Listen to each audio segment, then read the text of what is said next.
সে পৃথিবী থেকে চলে যাওয়ার পরেও এখন আমরা করতেছি, আমাদের থেকে অন্য মানুষেরা করতেছে, তাদের থেকে অন্য মানুষেরা করতেছে।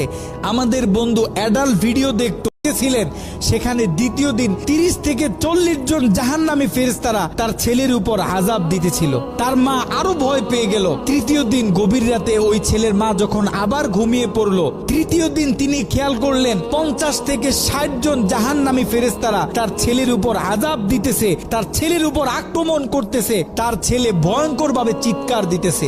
দিন যত বাড়তেছে আল্লাহ পাক জাহান্নাম থেকে তত বেশি ফেরেশতা তার ছেলের উপর নিযুক্ত করতেছে।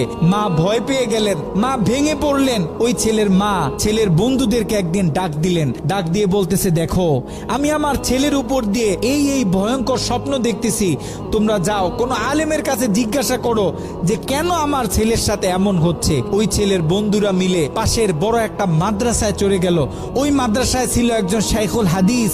তার কাছে গিয়ে যখন পুরো স্বপ্নটা ব্যাখ্যা করা হলো, শাইখুল হাদিস স্বপ্নটা শুনে তিনি থরথর করে কাঁপতেছিলেন। শাইখুল হাদিস ওই ছেলের বন্ধুদেরকে জিজ্ঞাসা করতেছে, তোমাদের বন্ধু দুনিয়াতে থাকা অবস্থায় এমন কি কোনো গুনাহ করত যেই গুনাহ তার মৃত্যুর পরে এখন অন্য মানুষ করতেছে? তখন ওই ছেলের বন্ধুগুলো মাথাটা নিচের দিকে আসামির মতো দিয়ে চোখের পানি ছেড়ে বলতেছে, হ্যাঁ আমাদের বন্ধু এমন একটা গুনাহ করত পৃথিবী থেকে চলে যাওয়ার পরেও এখন আমরা করতেছি, আমাদের থেকে অন্য মানুষেরা করতেছে, তাদের থেকে অন্য মানুষেরা করতেছে।